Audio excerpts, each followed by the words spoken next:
Kannur Thottada ITIയിൽ SFI KSU സംഘർഷത്തിൽ KSU unit പ്രസിഡന്റായ മുഹമ്മദ് റിബിന് ഗുരുതരമായി പരിക്കേറ്റു. അബോധാവസ്ഥയിലായ റിബിന്റെ നട്ടെല്ല് പൊട്ടിയതായി കണ്ടെത്തിയിട്ടുണ്ട്. ക്യാമ്പസിൽ കൊടികെട്ടാനുള്ള KSU നീക്കത്തിനെതിരായ SFIയുടെ പ്രതിഷേധമാണ് ഈ ഏറ്റുമുട്ടലിൽ കലാശിച്ചത്. കണ്ണൂരിലെ അടുത്ത തലമുറയിലെ ക്രിമിനലുകളെ ഉണ്ടാക്കുകയാണ് SFI എന്ന് VD സതീശൻ കുറ്റപ്പെടുത്തി. സംഘർഷത്തിൽ പ്രതിഷേധിച്ച് കണ്ണൂരിൽ നാളെ KSU പഠിപ്പ് മുടക്കും. അർജുൻ കല്യാട വിവരങ്ങൾ നൽകും. അർജുൻ, വലിയ പ്രതിഷേധമാണ് ഉണ്ടായത്. ഇപ്പോൾ എന്തൊക്കെ നിയമ നടപടികൾ ഉണ്ടായിട്ടുണ്ട്? യഥാർത്ഥത്തിൽ എന്താണ് ഈ സംഘർഷത്തിന്റെ കാരണം?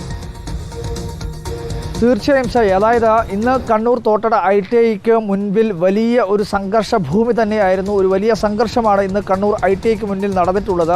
SFI KSU പ്രവർത്തകന്മാർ ഒരു കൊടി കെട്ടുന്നതുമായി ബന്ധപ്പെട്ടുകൊണ്ടുള്ള ഒരു തർക്കമാണ് പിന്നീട് വലിയ സംഘർഷത്തിലേക്കും പോലീസിൻ്റെ ലാത്തി ചാർജിലേക്കുമെല്ലാം എത്തിച്ചത്. അതിൻ്റെ ആത്യന്തികമായിട്ടുള്ള അല്ലെങ്കിൽ ഏറ്റവും തുടക്ക കാരണമെന്ന് പറയുന്നത് KSU പ്രവർത്തകർ ഇതിനു മുൻപ് അവിടെ യൂണിറ്റ് ഉണ്ടായിരുന്നില്ല. എന്നാൽ ഈ തെരഞ്ഞെടുപ്പൊക്കെ വരുന്ന ഘട്ടത്തിൽ KSUവിൻ്റെ ചില നേതാക്കൾ ആ ക്യാമ്പസിൽ പഠിക്കാൻ എത്തിയിരുന്നപ്പോൾ ആ വിദ്യാർത്ഥികളെ സംഘടിപ്പിച്ചുകൊണ്ട് അവിടെ KSU ഒരു യൂണിറ്റ് സ്ഥാപിച്ചു, ഒരു കൊടിമരം സ്ഥാപിച്ചു. എന്നാൽ കഴിഞ്ഞ ദിവസം രാത്രി, അതായത് ഒരു 10 ദിവസങ്ങൾക്ക് മുൻപ് ആ കൊടിമരം ഇങ്ങനെ പിഴുതെറിഞ്ഞു. അതിൽ നടപടി ഉണ്ടായില്ല. അങ്ങനെയാണ് ഇന്നലെ ഈ തെരഞ്ഞെടുപ്പ് ITI തെരഞ്ഞെടുപ്പുമായി ബന്ധപ്പെട്ടുകൊണ്ടുള്ള നോട്ടിഫിക്കേഷൻ ഇറങ്ങുന്നത്.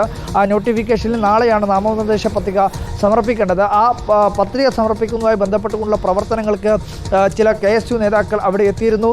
അപ്പോൾ അവരെ ആദ്യം പോലീസ് തടഞ്ഞു. ഒരു സംഘർഷ സാധ്യത കഴിഞ്ഞ കുറച്ച് ദിവസമായി ആ ക്യാമ്പസിൽ നിലനിൽക്കുന്നുണ്ട്. അപ്പോൾ ആ തടഞ്ഞ സമയത്ത് എന്തുകൊണ്ട് ക്യാമ്പസിനകത്തേക്ക് കടക്കാൻ വേണ്ടി കഴിയില്ല എന്ന് KSU നേതാക്കൾ ചോദിച്ചു. അങ്ങനെ അതിനുശേഷമാണ് നമ്മൾ ഇന്ന് കണ്ട വലിയ സംഘർഷത്തിലേക്ക് അത് മാറുകയും ചെയ്തു. നിരവധി പേർക്ക് പരിക്കേൽക്കുകയും ചെയ്തു. അർജുൻ കല്യാടാണ് വിവരങ്ങൾ നൽകിയത്.